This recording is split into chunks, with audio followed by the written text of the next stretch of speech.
It's deep, anak. It's deep, not that one. We will look for the one for the kids.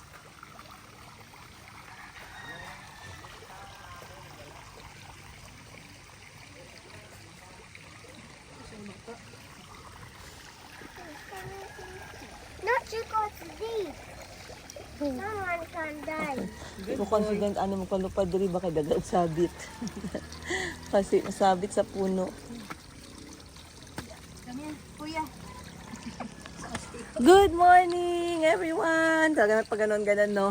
Para naman magising yung ating tulog na kaluluwa. Dahil right now, it's just 6 o'clock here in Zamboanga! This is our day 2 dito sa Zamboanga. At ngayon ay nandito tayo sa El Oro Imar Resort. Nasa high ground to, as you can see. We have a very nice view at the back. More of the beauty of Zamboanga. I'm so proud to say na nakaabot tayo dito. Alert, alive, and enthusiastic. Yahoo! Of course, I thank God for everything, for the health, and for the blessing. And for me and my family, kasi kasama ko yung pamilya ko. Ay, tingnan pala si Mama nakachitenge. Wow, nice imong outfit. May white shoes pa. Asa kayo nakaabot? This is the kids' pool? Wow, very nice. Okay, you can go. Wait, which one is not deep? That one, the third one. Wow, look at the sunshine, you guys. Can you go and swim na? Remove your clothes. Good morning.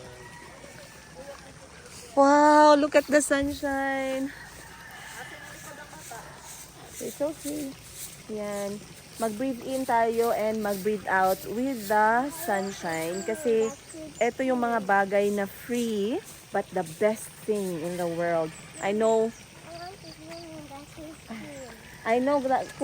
Tito is getting your floater and swimming clothes. Do you want to wait there? Do you want to sit and wait? Okay, you go sit and wait. Yes, Chico wants to take a walk with Mom.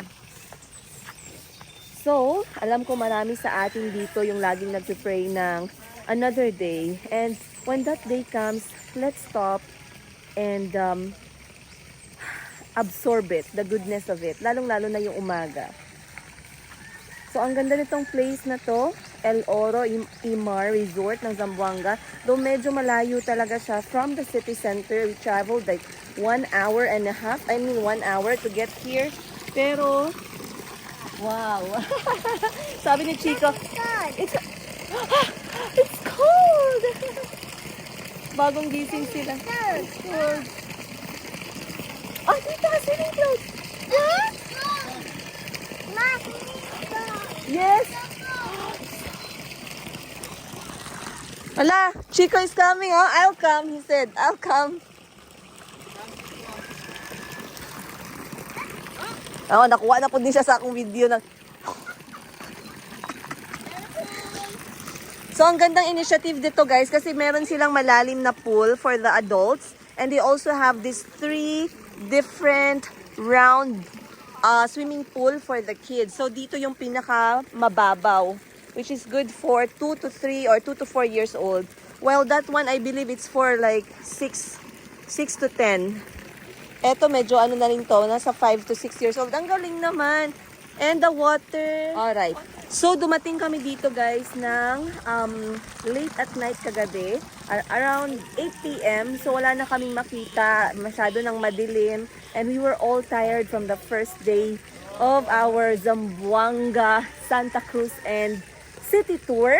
So, we just enjoyed our accommodation, which is mamaya itutour ko kayo. So, stay tuned. Ayun, stay with us. Stay tuned and keep on watching para makita ninyo. Nothing beats sunshine for me. Let me stand here. Ayan. So ngayon, ang aga ko pang nagising, normally ito talaga yung ginagawa ko. Every morning, kapag nasa bagong place ako or a bagong accommodation, ini-enjoy ko talaga yung place. I walk around, I see what's in that accommodation, I get the sunshine, free vitamin D. Sarap. Yung parang ini-imagine ko na sana ma-fill in ng araw yung mga butas ng aking mukha. Pero kung hindi, okay lang. Okay lang. I made peace with it. So, dito sa likod ko, you can see guys, marami silang mga cottages for the guests to chill, have fun, eat with their family. For those who enjoy swimming, meron din silang mga pool. Pinakita ko na sa inyo. And if you just want to sit down or take a walk, they have this pathway that leads to heaven. Ah! Leads to heaven. Nakalimutan ko na kasi guys, ang daan patungong langit. So ayan. Shout out to my beautiful African Chitenge kimono. Oh, on this side, meron pa palang swimming pool. And this one is also deep for adults. And if you go this way, this one is leading to their forest or jungle. So baka pwede kang mag-jungle walk or forest walk. Wow, I love this spot. Ayan guys, tingnan nyo. Ito yung gusto ko, yung low maintenance lang. Walang masyadong madaming arte. And you can sit there and enjoy. So, samahan nyo ako to check out the rest of the places.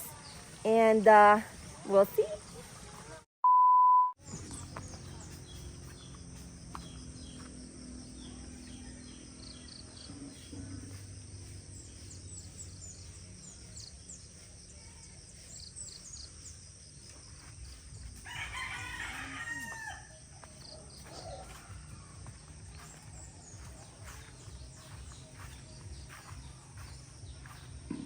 Good morning.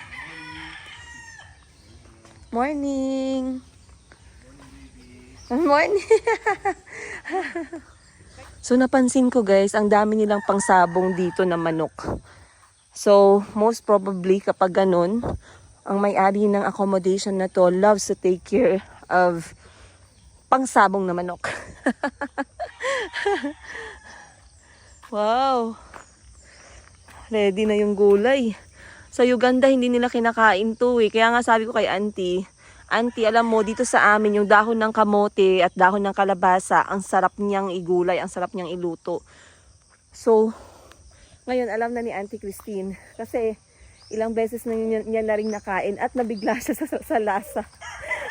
Pwede pala makain itong mga gulay na to, itong mga dahon ng mga kamote, dahon ng kalabasa. Kasi sa kanila guys, sa Uganda, yung mga gulay nila doon, hindi ko rin kilala.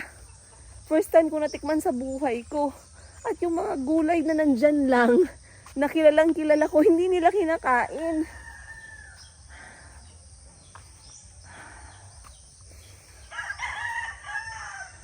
Salamat Lord. Salamat Lord sa araw na to. Paakyat kasi siya.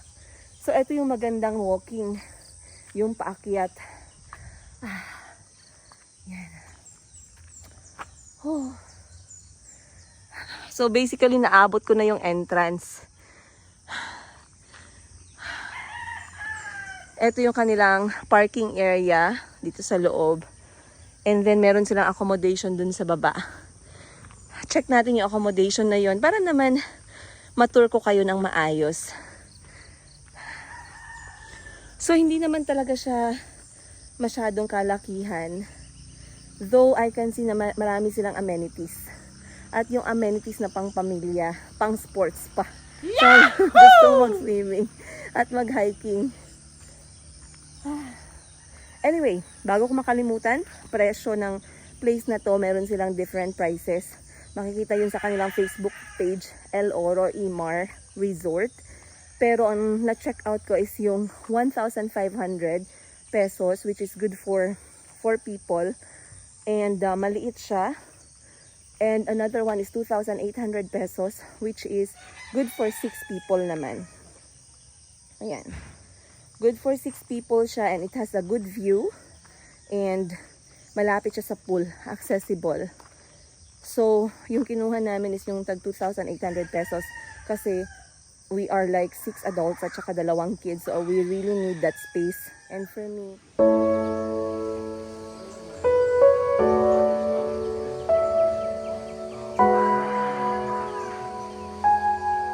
a few moments later. so kinakabahan ako pero try natin kumuha ng few seconds na clip. kasi kung hindi natin itatry ngayon, lagi na lang ba tayong matatakot, di ba? So, try natin. Medyo tricky to kasi as you can see, bangin siya sa baba. Pero full charge naman lahat, so okay lang.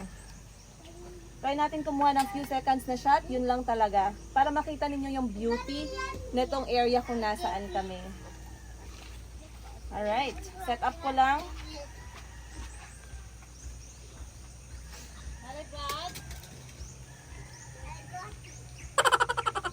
Natin ipatry paliparin guys, na area. Check natin kung makakuha tayo ng maayos na shots. Sa pagkuha nga pala ng sa first ko na trial nito, na-realize ko ang sobrang bigat niya pala at mahirap i-transfer pag mahaba. So, konti-konting clip lang and then tapos na. Hindi naman kailangan na marami kasi pag drone shot more on summary lang siya. O, di ba bongga? May pa-tutorial ako sa inyo, kala nyo naman kung sinong expert.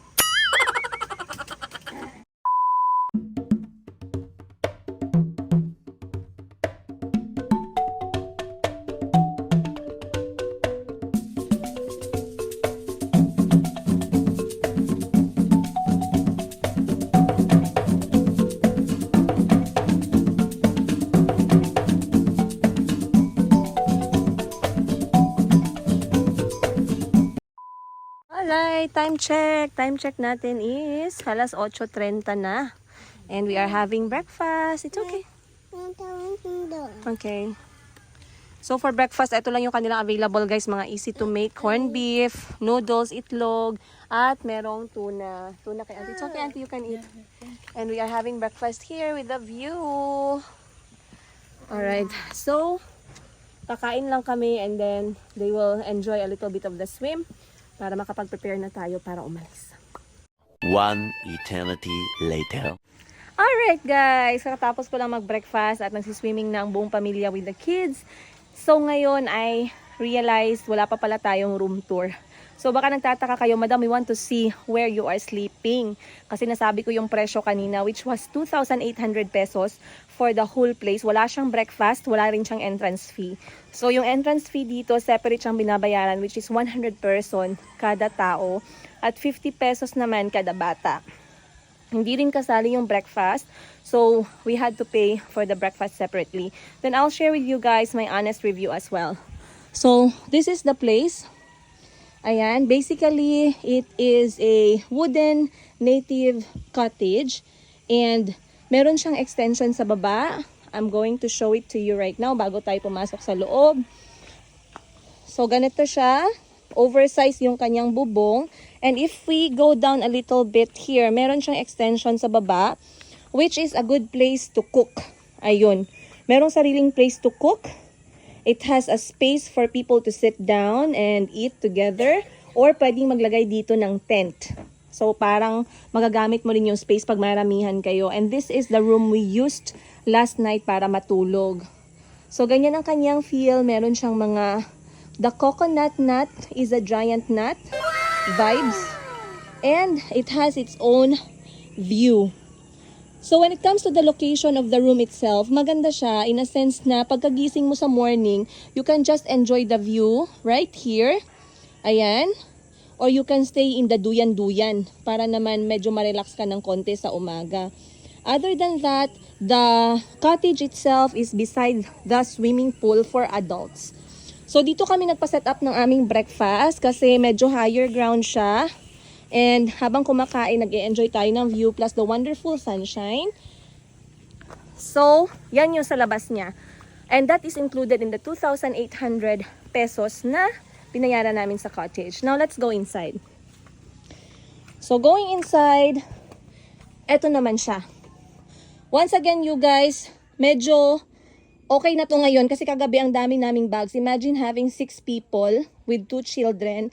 So marami kaming bags na dala kagabi. But overall, let me just give you a 360 manual lang guys. Wala tayong gadget pang 360. Okay.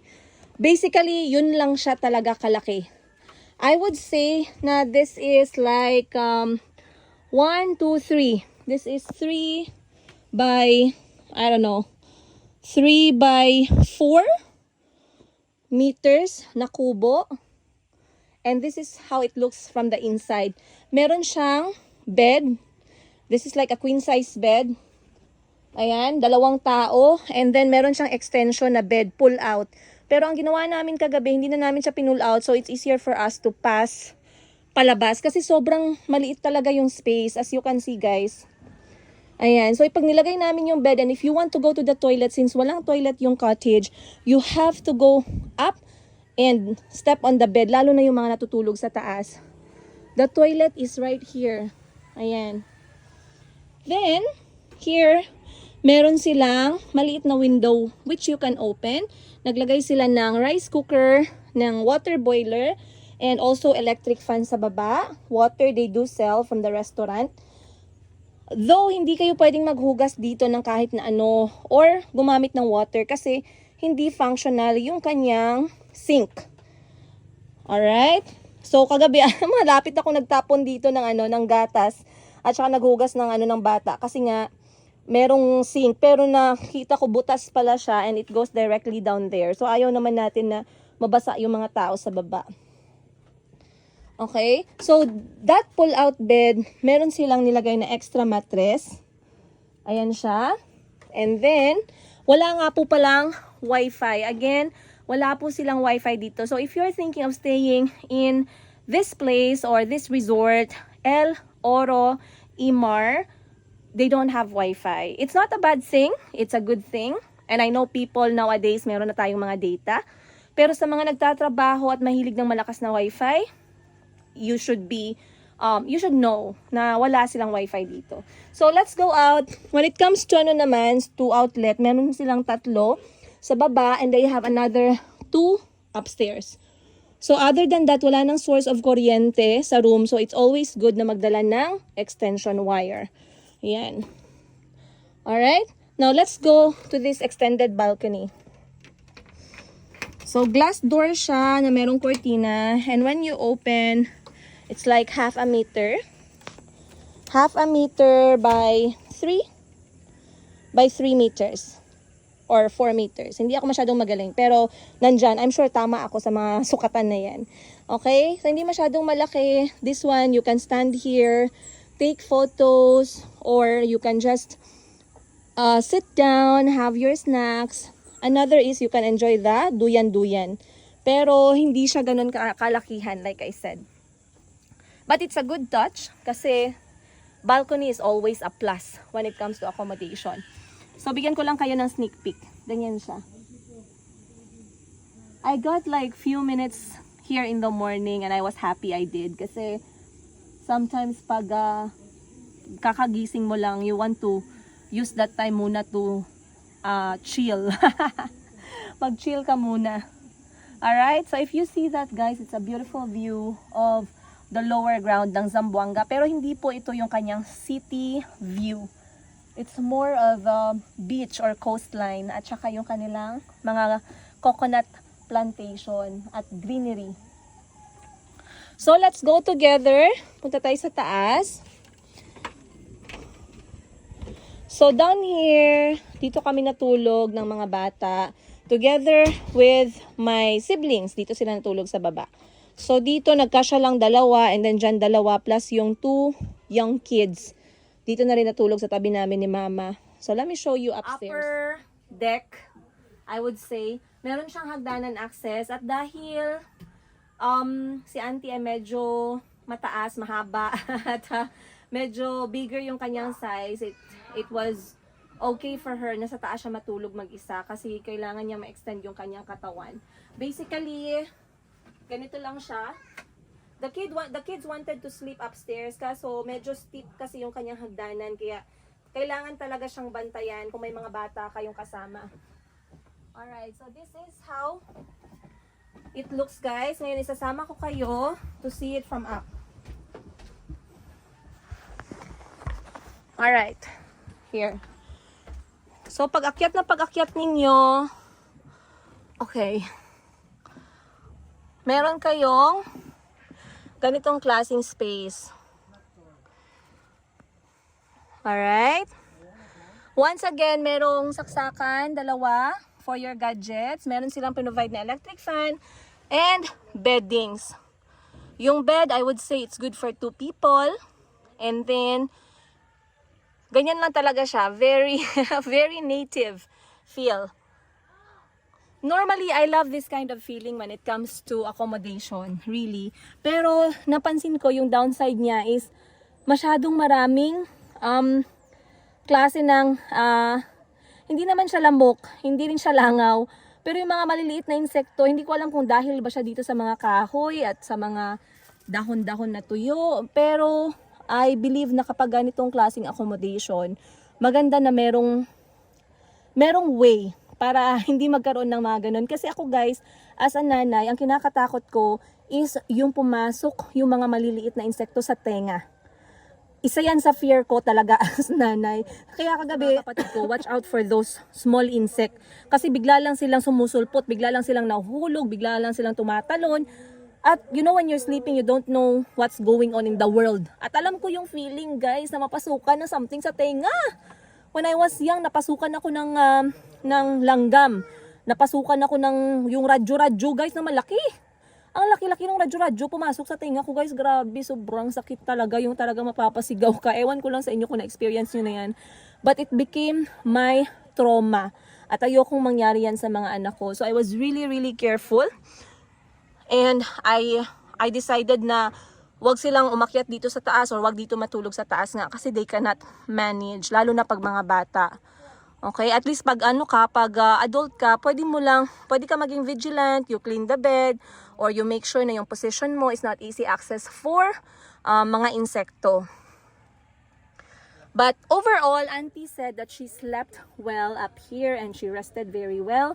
The weather up here is very good. Pinatay niya pa nga yung kuryente kagabi. I mean, yung kanyang electric fan. So, ayan siya. Okay, so let's go down. Once again. Okay. Ayan. So basically, yan yung space and they actually said that this hut of 2,800 pesos ay makaka-fit siya ng 10 packs pataas. Maybe it can fit 10 packs up if isasali natin yung space sa baba pag nilagyan ng tent. But for me, as medyo may experience na sa traveling, I would say na comfortably, this cottage alone will sleep 6 people. For me para comfort at talagang pahinga yung matutulog at matutulog sa cottage na to, I would say guys, 6 people is the best. Now, if you are more than 6, it's your risk, it's your choice, kung komportable kayo sa kung anong klaseng posisyon. But para sa akin, 6 people is the best. Other than that, yun nga, another review ko is, we slept very well. It was very quiet. They were so sensitive with the noise. And I'm grateful for that. So, overall, ayan na ang ating cottage review dito sa El Oro Imar Resort, Zamboanga. Okay, so get ready if you choose this accommodation. I-mention ko lang ulit, it's quite far from the city center. So you have to consider the travel going up here ng around 1 oras. Though nag-shortcut kami to cut the hour short, pero it was not a very good road kasi wala pa siyang road lights. So sobrang dilim niya. Ayun. And for us na first timer, medyo kinakabahan-kabahan kami sa ganun. Pero okay lang naman, all is well and we had a really good driver. Ayan, kay Sir Abdul, maraming salamat sa iyo for taking care of us and for making sure that we are comfortable. We are highly grateful. Of course, sa aming tour guide na si Sir Jonathan, na vlogger din pala ng maayos. Sobrang galing, which is I'm very happy and grateful na pinili ko yung team nila to take care of us. Ayun lang guys. And it up here for this episode. Now, I'm going to take a little bit of time with my children bago kami umalis dito sa accommodation na to continue our Zamboanga Day 2. Sana nag-enjoy kayo sa episode na to guys. And of course, I'll see you on the next one. Boom! Sana all nag-swimsuit pa at the age of 50. Yahoo! Ang lamig ng tubig guys, parang merong yelo. Oh, Calby, go na with Lola na. Come on. Okay. Did you like the place? Yes, and it's so cold. The place is so cold. Yes.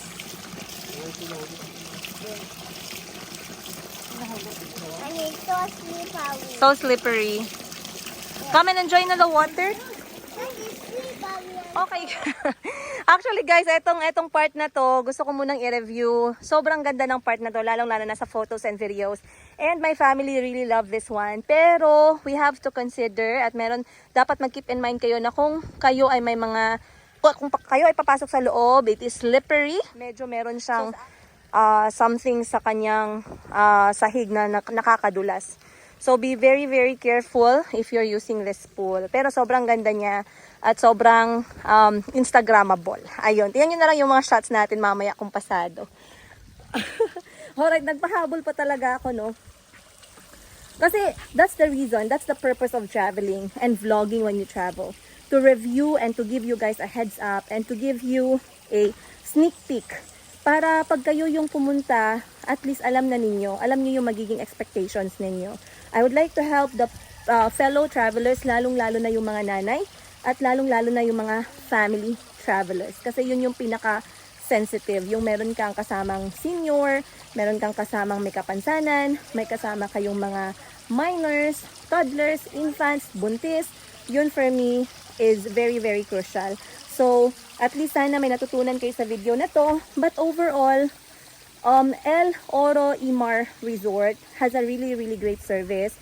They are very accommodating and they are very welcoming. So I'm very happy with how they treated us, by the way. So maraming salamat sa inyo, El Oro Imar Resort. Ayun lang guys, winahabol ko lang yung review ko na yun. Ang dami ko namang sat-sat. Kumaba pa talaga itong video. Yun lang guys, ang bibihis na yung lola ninyo. Nagpa-picture lang talaga ako guys kasi nainggit ako sa mga kapatid ko. Ang dami nilang picture. Ako talaga wala.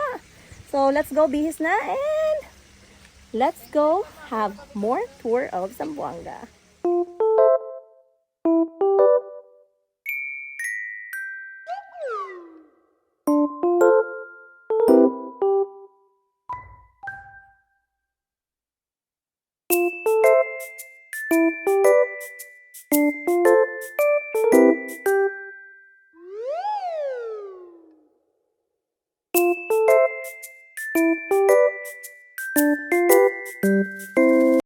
A few moments later. It's time to leave the place, you guys. Let's go. Kahit anong busog mo, pag galing ka sa baba, pagdating mo sa taas, gutom ka pa din. Bye. Thank you.